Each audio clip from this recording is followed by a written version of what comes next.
How you doing, guys? This is Elias from Bonif TV. Just here for a quick review of the Arsenal versus Chelsea game that took place yesterday, Saturday, the 19th of January at the Emirates Stadium. As you all may know, I'm an Arsenal fan, and it pleases me so much. I'm really happy for this victory.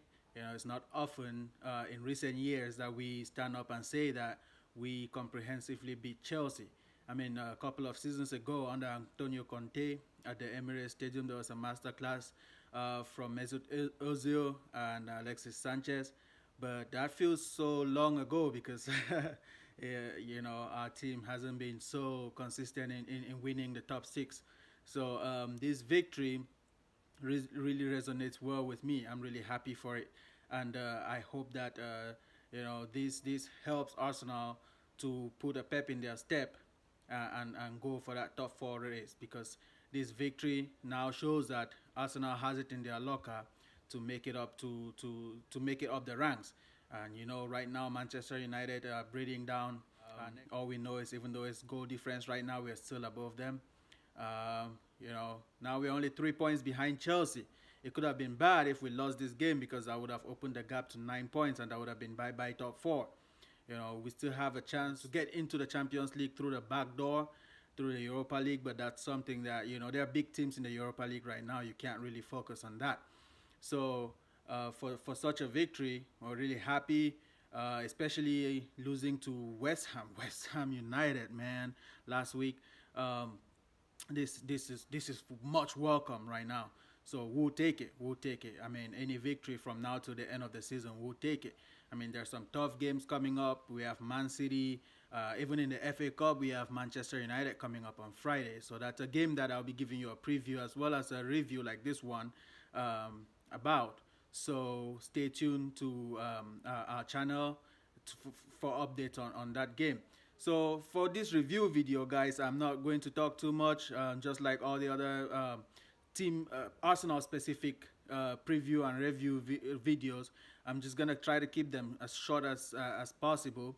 I'm going to do a quick player rating based on how I viewed the players during the game, and then I'm also going to make a few pointers. So without any further ado, I'm just going to jump straight into the player ratings, starting with Leno. Ever since Leno took over the number one spot, we saw how badly we needed his qualities. I mean, clean sheets have been difficult to come around, but that's not really down to Leno. That's down to the people in front of him, and that's because of the inconsistency in our defenders. Injuries have played their part, but with Leno, we do have some sure hands there. So for Leno in this game, I'll give him an 8/10. Next person on the lineup that I'm going to rate is Hector Bellerin. We all saw that he got injured during this game. I wish a speedy recovery to Hector, but it looked really bad. That could be season ending. It looked like the same thing that happened to Rob Holding. Let's hope it's not that bad, but we'll just keep our fingers crossed for the best news to come out of that. For his performances, I think he played really well. He shut down that line. Willian and Pedro switching, they didn't have a chance. So for Bellerin, I'm going to give him an 8. Next person is going to be Socrates. Socrates, I like this guy. He celebrates a tackle like he just scored a goal. See, I like that kind of, that kind of defender.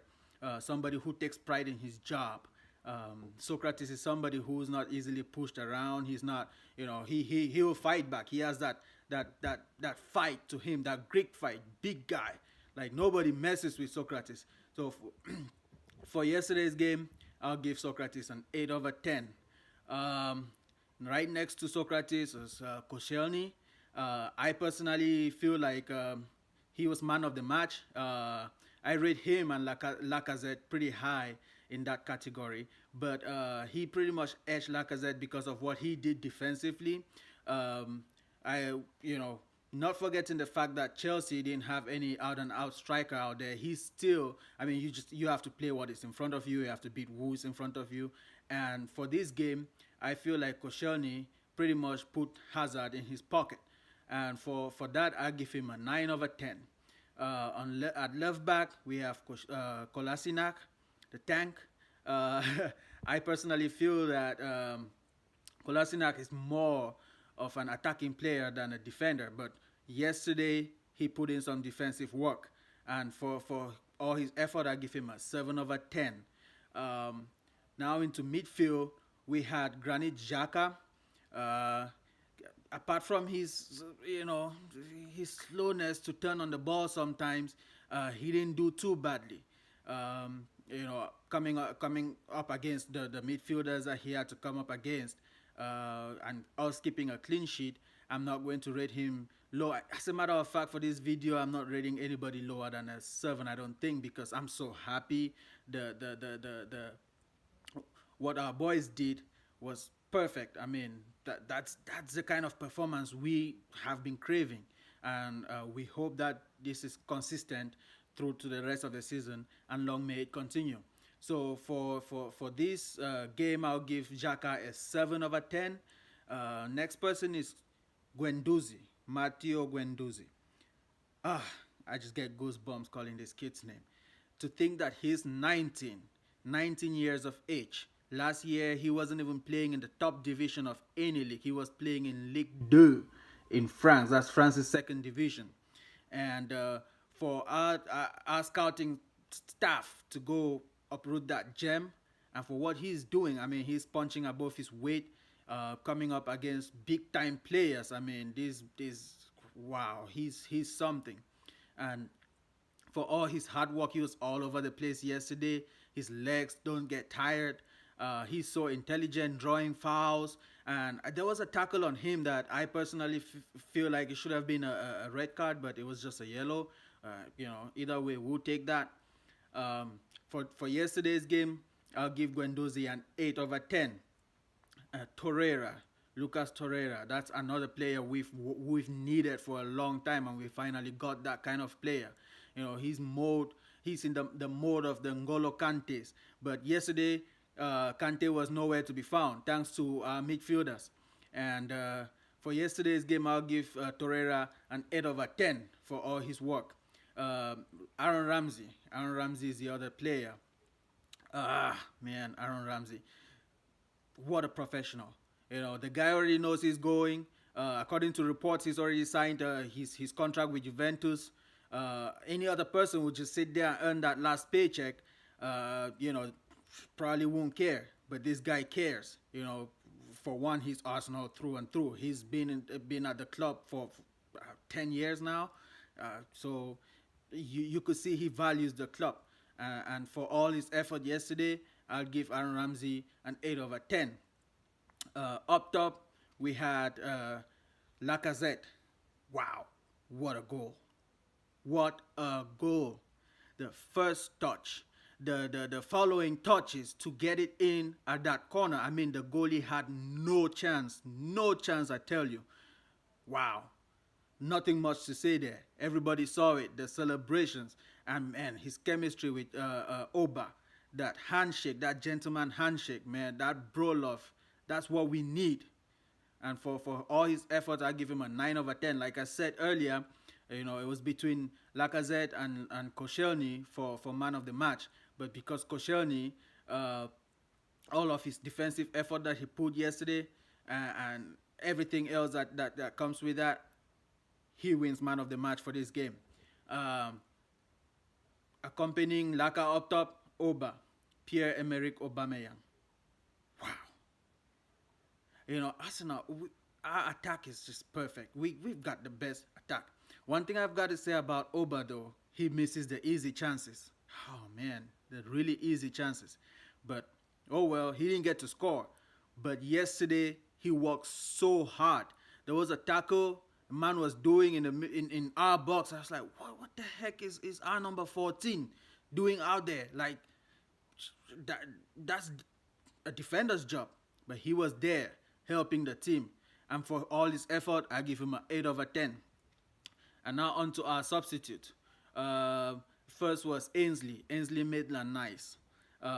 Young kid came in as to shore up the place. Came in for Aaron Ramsey, and I'm sure Emery was just thinking, oh, get in there and lock it up. And then unfortunately, the injury happened to Hector, and he had to step into right back.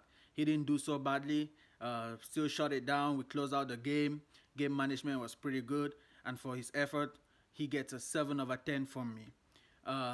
Next person is Alex Iwobi, the Nigerian dribbling prince, the nutmeg king, whatever you want to. Oh, he's got to be nutmeg prince, because I'm sure Okocha won't like won't like his title taken from him. But anyway, they're family, so sure, they'll figure it out, right? But Iwobi came on, provided the legs that we needed on the flanks, and he did the job that he was asked to do, close out the game, and we'll give him a 7/10 for his effort. Mo El Neni is the other person, came in, provided the lockup in midfield that helped us see out the game, and he gets a 7 as well. Emery gets he gets a 9/10 from me, because I felt like he should have started Mesut Ozil. I didn't get to see Mesut. I haven't seen Mesut for a while. Some games, home games, you would expect Mesut to play, because Mesut is that kind of player that he loves the Emirates, and that's where most of his magic happens. I was hoping to see him in a big game against Chelsea. That didn't happen. That did not backfire, so I'm happy for that regardless. But for just that one, I'll give him a 9/10, because he got everything else spot on, including the substitutions. The fans at the Emirates, I give them a 10. I didn't hear a quiet moment during the game.